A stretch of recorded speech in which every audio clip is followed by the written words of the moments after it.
আসসালামু আলাইকুম রহমতুল্লাহি ওয়া বারাকাতুহু। আমার বাংলাদেশি এবং ভারতীয় প্রিয় ভাই বোনেরা, আপনাদেরকে বলতেছি যে ভারত থেকে উগ্রদাতা হিন্দুত্ববাদী সন্ত্রাসগুলো ইসকনের দ্বারা প্রভাবিত মুসলিম মেয়েদেরকে ধর্ষণ করার তারা প্রতিযোগিতা এবং ষড়যন্ত্র শুরু করে দিয়েছে। তারা বিভিন্নভাবে মুসলিম মেয়েদের উপর টার্গেট করতেছে। এর মধ্যে সর্বপ্রথম আছে মাদ্রাসার মেয়েগুলা, ধার্মিক মেয়ে, এবং স্কুল কলেজ ভার্সিটি কোনোটাই তারা বাদ দিচ্ছে না। আমি আমার বোনদেরকে সতর্ক করব, হারাম রিলেশন থেকে দূরে থাকুন। এবং এরা গোপন করে রাখে, তাদের পরিচয় গোপন করে রেখে মুসলিম মেয়েদের সর্বনাশ করে।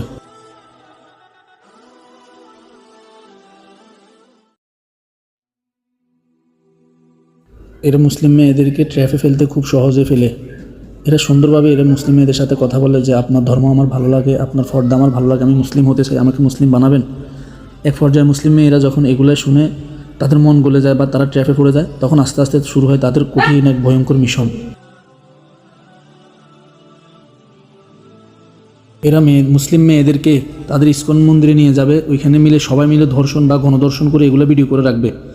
এক পর্যায়ে তারা এই ভিডিওগুলো মেয়েদেরকে দেখাবে বলবে এগুলো ভাইরাল করে দিবে। তখন মেয়েটা পড়ে যায় একটা ঝামেলার মধ্যে। তখন ওই মেয়েটাকে বলবে যে ধর্ম পরিবর্তন করতে। তখন মেয়ে যদি ধর্ম পরিবর্তন করে তাহলে বেঁচে যায়, আর যদি না করে তাহলে তাদেরকে ওইখানে মেরে ফেলা হয়। এবং এখানে শেষ নয়, যে মেয়ে ধর্ম পরিবর্তন করে তাদের এই ধর্মে যায়, ওইখানে ওই মেয়েকে বাধ্য করা হয় পতিতালয় বিক্রি করার দেওয়ার জন্য, অন্য পর পুরুষের সাথে মেলামেশা করার জন্য।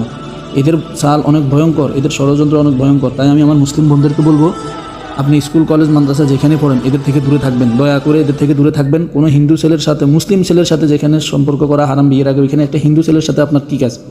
আর কোনো মুসলিম মেয়েকে দিনের দাওয়াতের কাজ দেওয়া হয় নাই। এই কাজ আলেম ওলামাদের উপর ছেড়ে দিবেন। যদি কেউ এগুলো বলতে আসে, বুঝবেন যে সে আপনার সাথে ধোঁকাবাজি করতে আসছে, আপনার ক্ষতি করতে চায়। আপনি ওই সময় ওর জন্য অনেক কঠিন হবেন এবং ওকে অনেক জোরে জুতা খুলে ওর গালে মারবেন, ওসব বেয়াদর বাচ্চাদেরকে।